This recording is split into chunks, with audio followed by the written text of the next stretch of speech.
Hey everybody, what's going on? It is April 1st and happy April 1st. It's good to be back on. As you know that I'm hardly ever on. Those of you that are on my YouTube channel, hello, welcome. And it's good to see you all and hopefully you're happy to see me as well. It's been a little journey here. And those of you that are on my Facebook page, I'm streaming on there as well. Happy April 1st. I know they call it April Fools, but there ain't no fool like an old fool, as my mother would say. I'm glad to be alive. I'm just really been doing some introspect, um, looking inward. And let's see if I got everything going on here. Boom, boom. It says slow connection. If you're on, I am streaming from, hold on 1 second. Yeah, so uh, I am doing well. I'm here right now at the present moment in New York City, and it's cold out there, actually. But I was just thinking, just doing some introspect all year long, thinking of ways.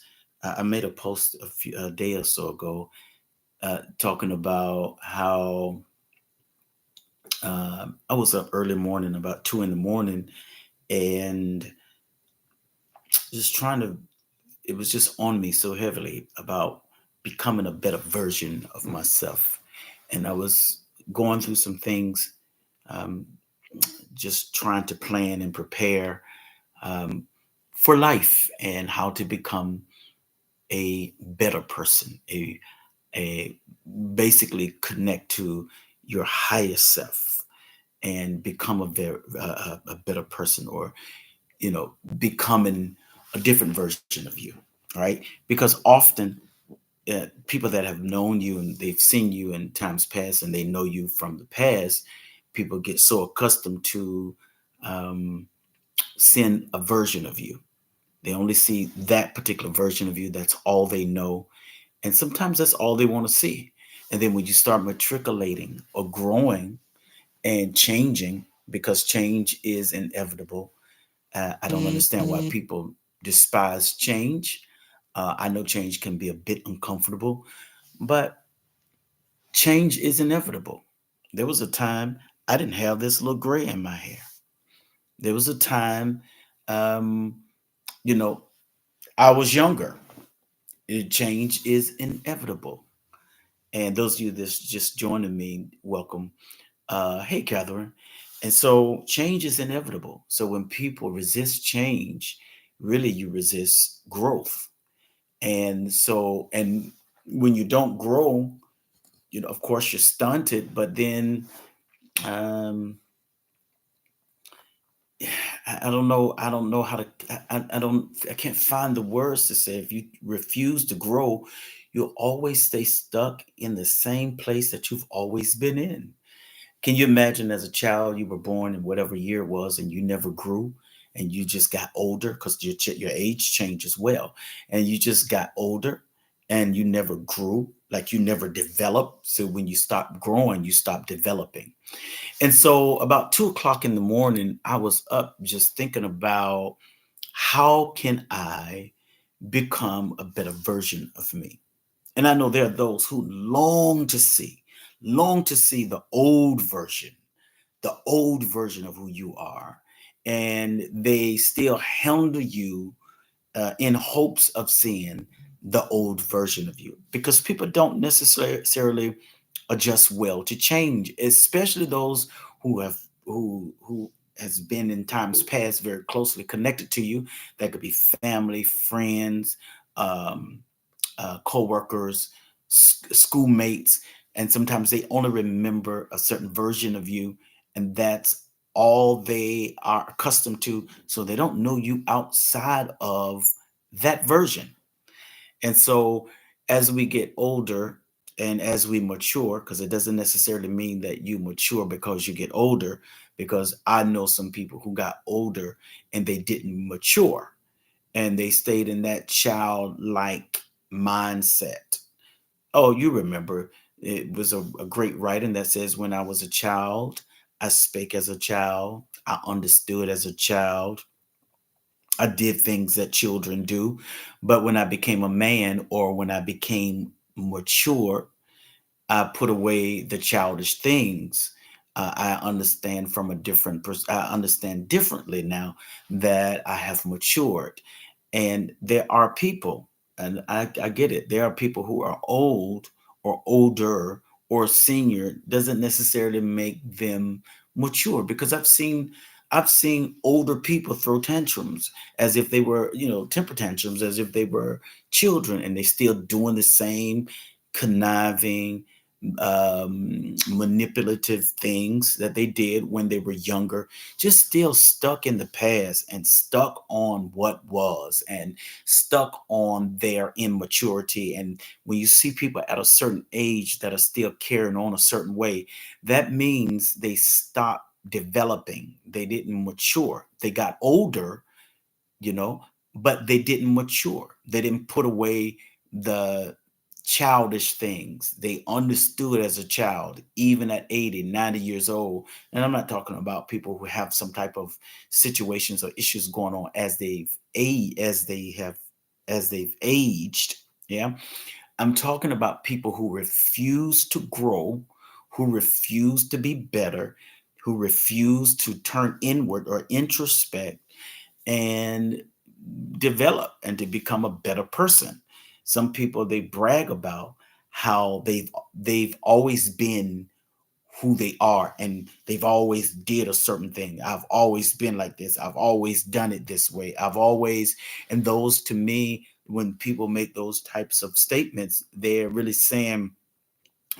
making an excuse for not growing. They're making an excuse for not developing. They're making an excuse to remain the same because there are people who just don't want to grow, and they resist change. And so they'll say, "Well, I've always been this way. You should understand." No, you you don't have to tolerate um, some of the ways that people talk to you because that's how they talk to you in times past and how they handled you.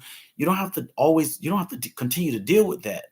They refuse to grow. Once you start developing and growing, there's some things that in you just would not accept because it doesn't match where you are. And when I was a child, didn't speak to me like a child. But now that I am an adult, when you're speaking to me in a condescending manner, then we're gonna have to check a few things, right? It's okay. It's okay because maybe you didn't see that that person grew or developed, and you still see them through the lens that you've always seen them through. And so it's important that we grow. It's important that we understand. It's important that we work on ourselves and not and to stop making excuses for not growing by saying I've always been this way, or I've always talked this way, or I've always handled things this way.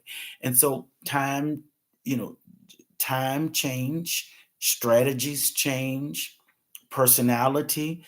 We have to develop our personality. There was a time, and some may still feel this way about me. There was a time where it would just be straight talk, no chaser. I still somewhat is that way. It's challenging for me to operate in the gray area, but dealing with humans, you got to still walk in gray and can't just be black and white because some people don't understand black and white. My nature says, or my personality says, this is how it is. I'm going to say it this way. And so you have to sort of paint the picture so that people can understand and not be so brutal with the truth. Sometimes, we would say, I'm going to just tell the brutal truth. Why do we have to be brutal with telling the truth? And that was something that I needed to work on, and that was a part of my development stage. Now I'm still going to shoot from the hip with truth, but I'm going to try to explain to you in a different way so that you can understand, right? Some people say, I just want to get it off of my chest, and I'm just going, well, get it off your chest, but also get it off your chest in a way that someone else can receive what's coming off your chest and it won't be so heavy on their chest. And so we have to learn how to talk to people, how to deal with people. And we also have to learn people's their personality. And also their delivery could be culture, right? It's a cultural difference. Like right now, I'm in New York. I love New York. I've spent some time here in New York in times past. And one of the things I like about New Yorkers that some may think, uh, some may think that New Yorkers are mean. I don't see them as being mean, but New Yorkers pretty much they tell you how they feel, right? Sometimes we're not accustomed to telling people how we feel. I mean, I tell people how, but I'm just saying as a people are not accustomed to you telling them your true feelings. So New Yorkers, they just come off the bat. They say what they're going to say and they keep moving and they keep going. Now, someone from a different geographical area would say New Yorkers are mean or they're not, they're disrespectful. They're not. You don't have to wonder about how they feel. You don't have to wonder which angle they're coming from because they're going to tell you. But a lot of people become offended by people from New York because they're not accustomed to people telling them the truth and being expressive about how they feel. When you find people in New York, they're going to tell you how they feel. They're going to say, hey, I don't like this. I don't like how you saying it to me. I don't like it. I don't, So it's all about geographical area, the culture, the group of people that they are. So I've had to work on some development, like and waking up early mornings, just strategizing. There's something about when you get older, should your thought pattern, your thought processes are different. The way you handle things are different. Now you desire more peace. You desire more tranquility. The your decisions that you make, you're more cautious about the decisions that you make because you're now older. The noise that you used to be able to handle, you cannot handle it anymore. You want to find peace and quiet and tranquility, which is why it's so difficult to see people older and not changing or haven't developed, or they like chaos. Hey, Catherine, they like chaos. And as we get older, we tend to want peace.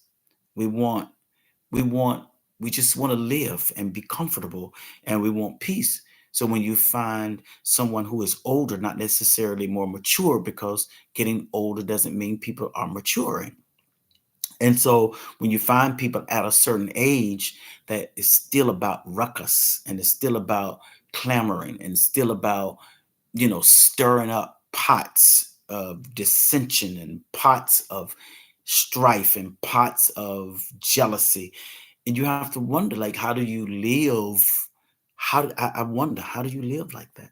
You know? And so as I get older, I'm working on me more and more and more and more.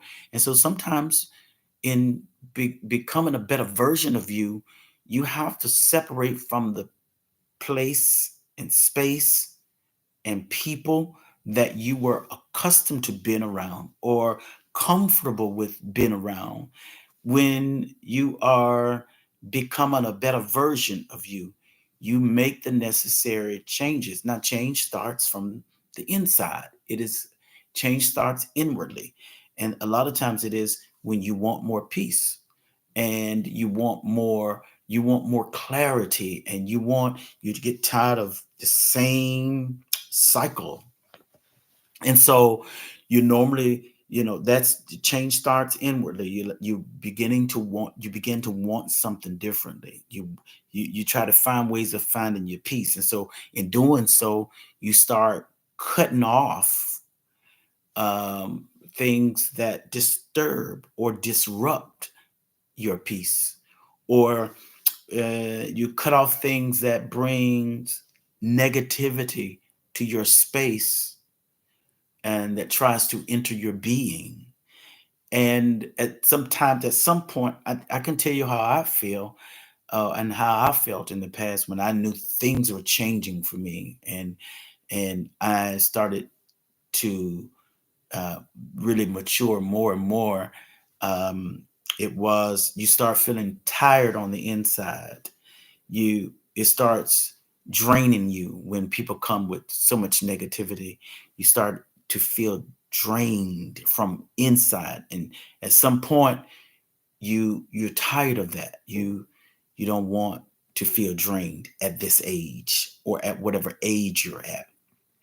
And so what you do is start identifying what it is that is disturbing your peace and and sucking the life out of you, whether it's someone that brings gossip to you in a negative manner, or whether it's someone who likes to keep stuff going, or whether it is someone who, or people, places, or thing, not just a person, because sometimes you're in environments and places and spaces that doesn't give back to you in a very positive way. It is always extracting something from you, and it disrupts when you start feeling a certain way inwardly.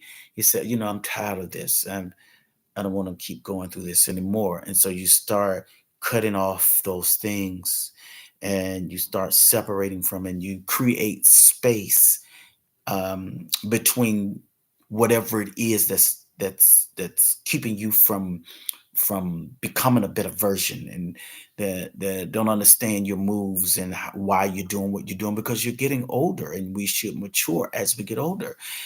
And so you don't, everything is not meant to be, you don't have to cut everything off. You don't have to severance everybody.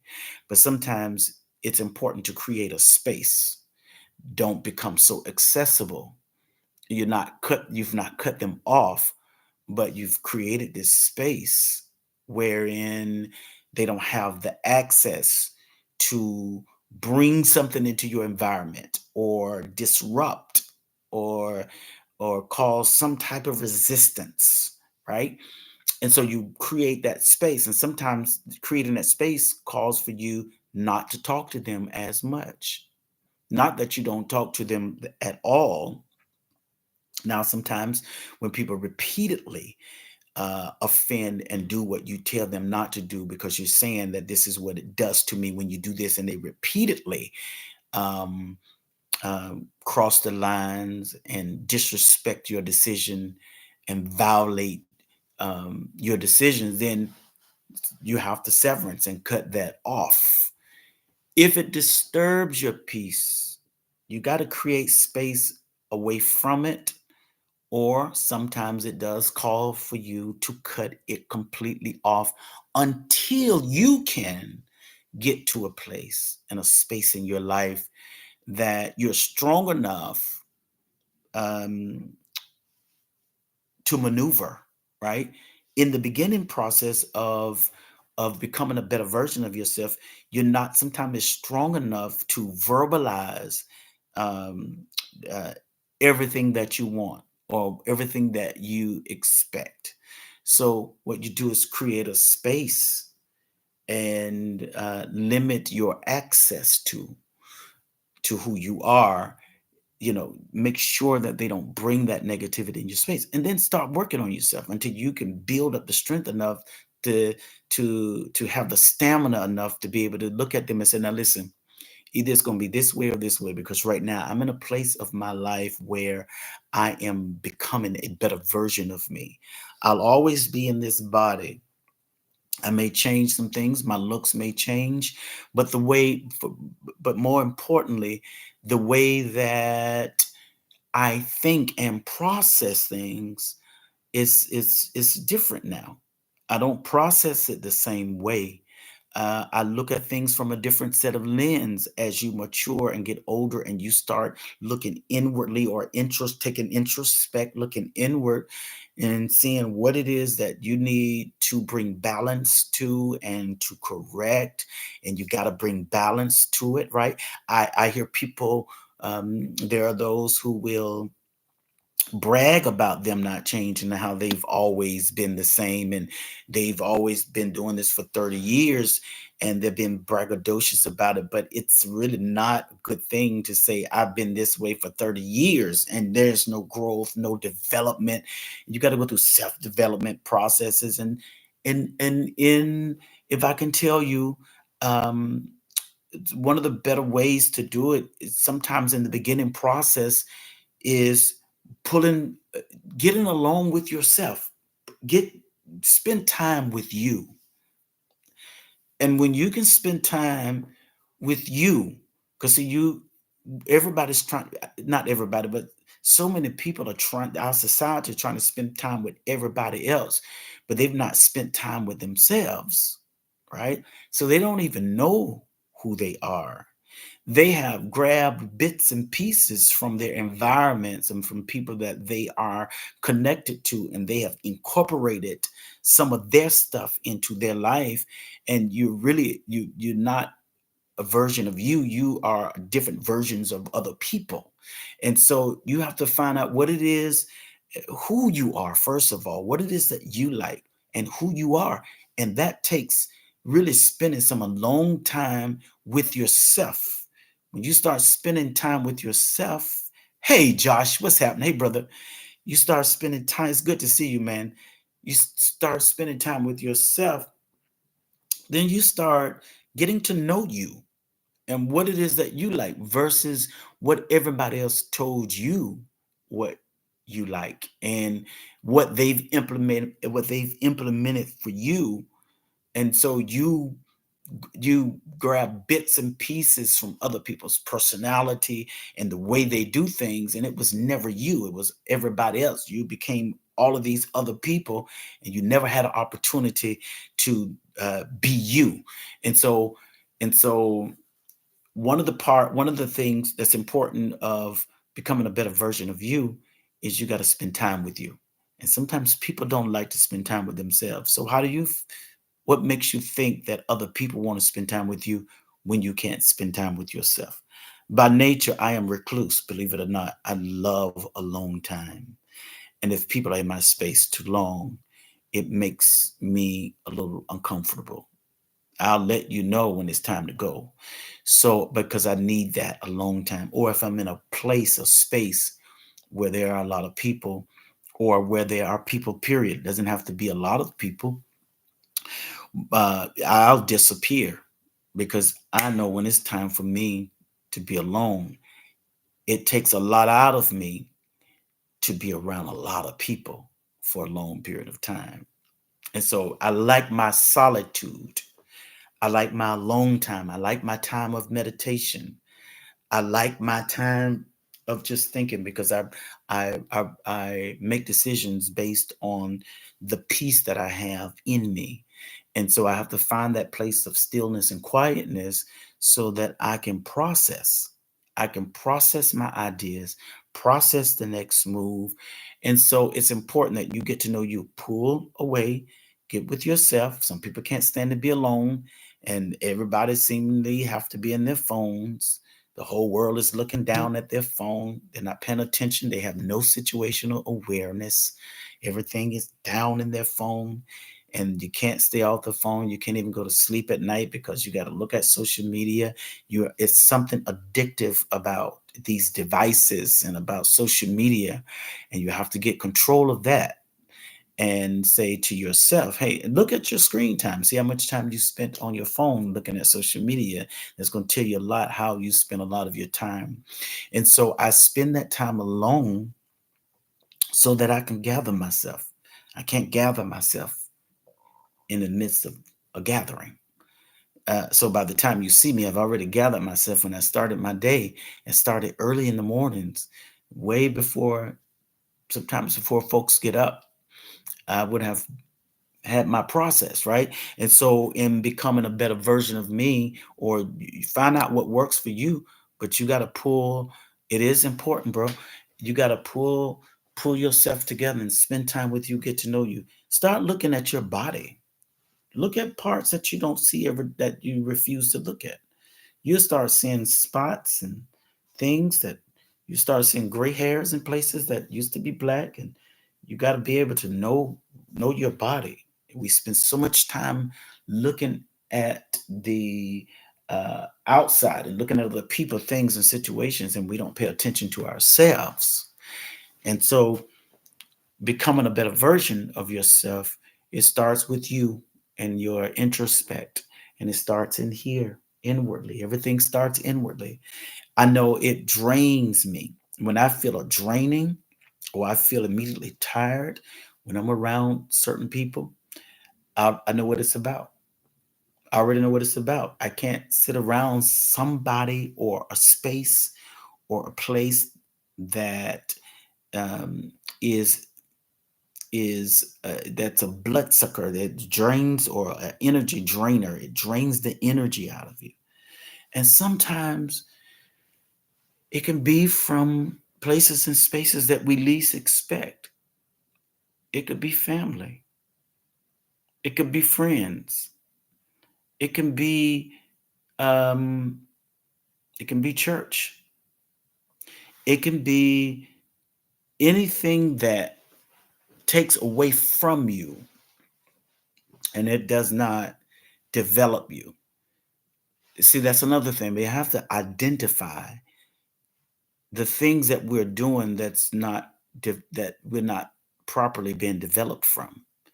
If I'm in a space, whether that be church, work, any social gathering, and I cannot, if I'm in a space or a place that I cannot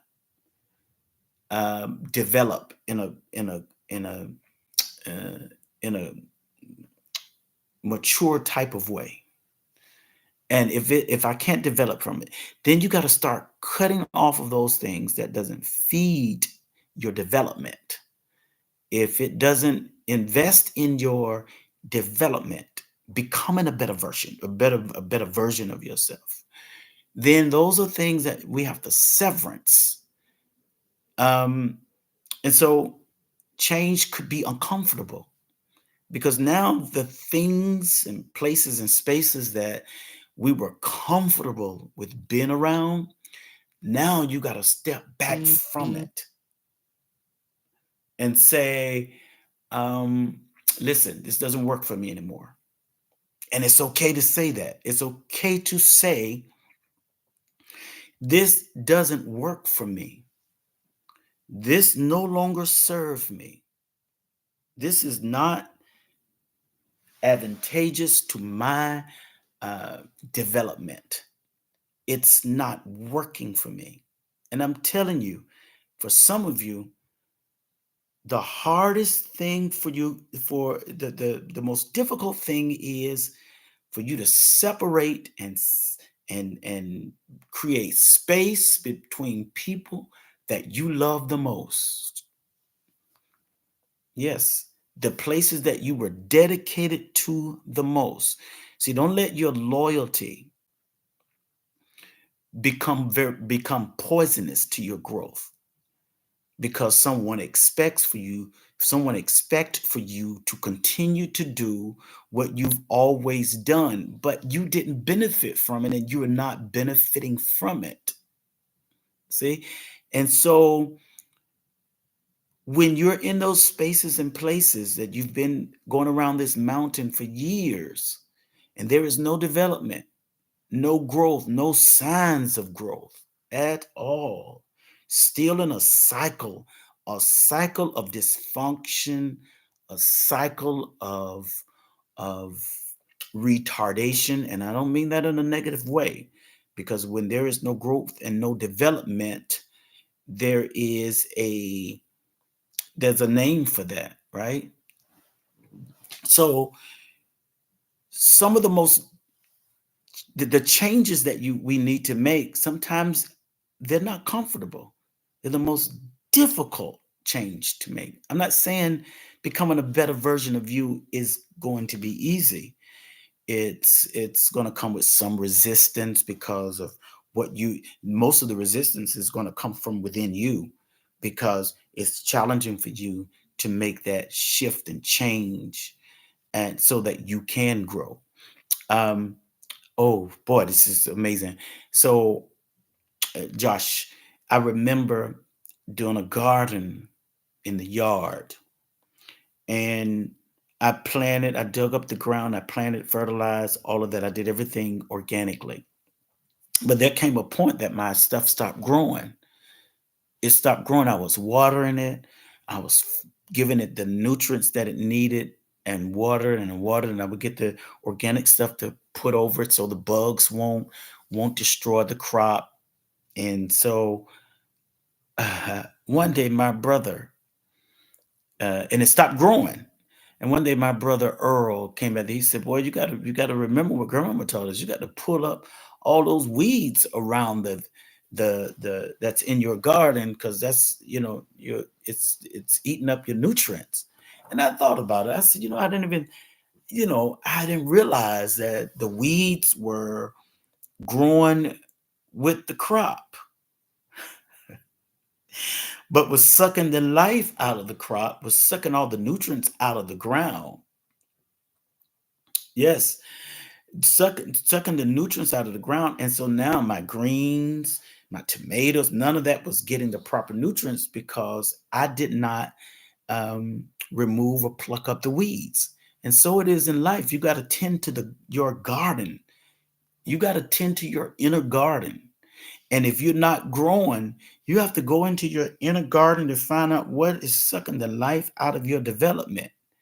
And then you'll notice you got all these weeds and grass that's around your garden that needs to be plucked up. Grass is good in its place, but it's not good in my garden. And so you have to start digging and digging around the roots and pulling up the weeds by the roots, not using the chemicals because you don't want all of that in your food. So you have to tend to the inner garden of your life and find out what it is that's stopping you from growing and developing. And you start plucking that up, right? You start pulling it out, and then you start seeing your flowers or food growing because now you have removed the thing that has been sucking the nutrients out of your development or the development of your fruit and vegetables and flowers, right? So it is vitally important that we tend to our inner garden if you want to have growth and to become a better version of you. Right. So I'm not going to be on here long. I just wanted to share a little bit. I have a lot more to share, but I won't share it now. But it's important that we severance those things and uh, remove ourselves from places and spaces and things and people that doesn't give into our development. Yeah. Hold on. I can't see. Okay. It's good to see you, bro. Thank you for everything. Um, and so we have to do whatever it takes to become a better version of you, right? Whether that's going to the gym, whether that's reading books. Um, yeah, I was about to bring you on to ask you, but you have to run. Um, whether it's reading books, I'm reading this book now that's been very helpful to me. It's called The Power of Now. I mean, yes, it's in Spanish because that is the language that I'm learning. El poder del ahora. That's the power of now. I have it in English as well, and so it's important that you find things that would develop you. And I know I could hear church people now saying, "All I need is the Bible." Okay, that's what you think. How is that working for you, though? So that's the question you have to ask. If that is the only book you read, tell me how that's working for you. And are you developing? And so you have to find things. The mountain is you. Okay. I have to look into that most definitely. I want to look at the power of five. I believe heard a lot about that book. So self-development.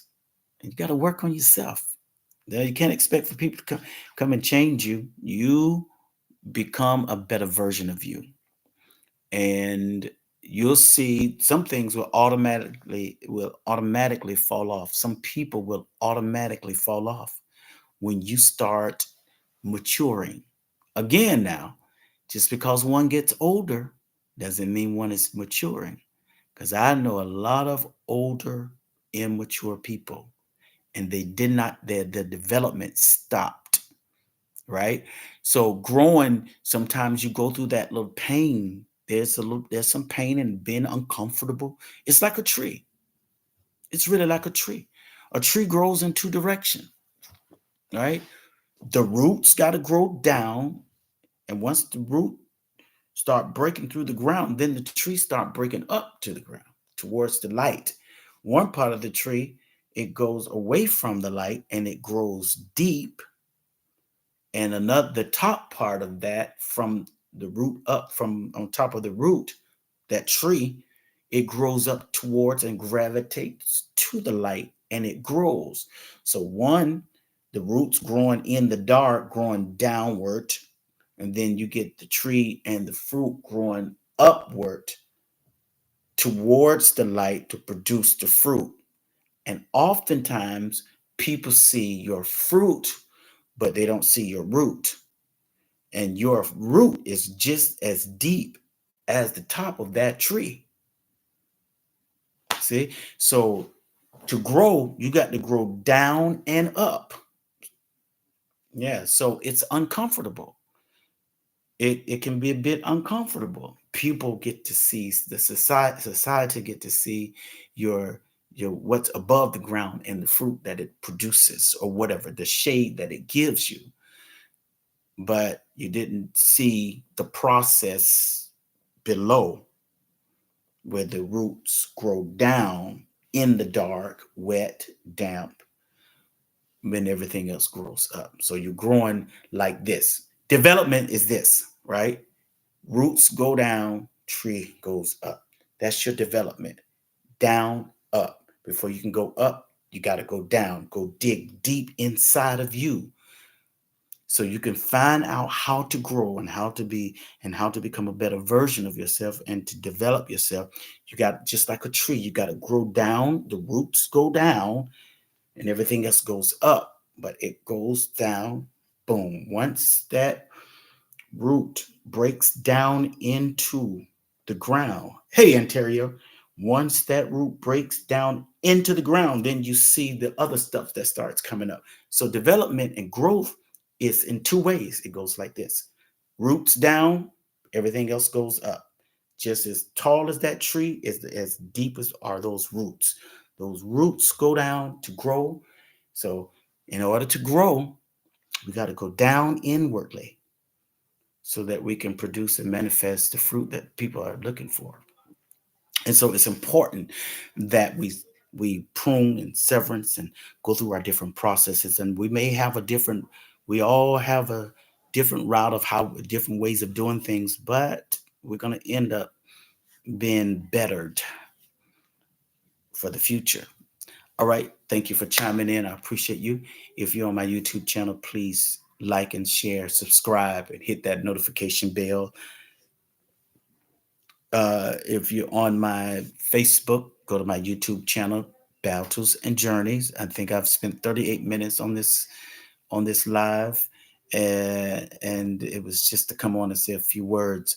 But become a better version of you, and whatever that looks like for you, and whatever you have to do, whatever distances you have to make, you have to separate and bring distance between you, them, him, and whatever place or space that you need to bring that distance. And sometimes it calls for you to cut them off and severance the relationship in order for you to grow and become stable enough to stand on your own. And then you might want to revisit the relationship.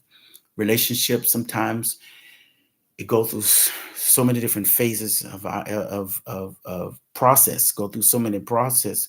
And sometimes you find out, once you hit a certain place in your life, that this is as far as this can go. And don't force it. Don't force relationships. Don't force relationship with in certain spaces. And again, one of the hardest things some of you are going to have difficulties with is separating from family. You have to. There comes a time you have to distance yourself from those who aren't playing a part in your development. That's all I'm saying. Everybody you don't have to cut off. Sometimes you got to bring space. create space between you. All right, y'all have an amazing day. Enjoy this month of April. Have a good one. And thank you so much for chiming in.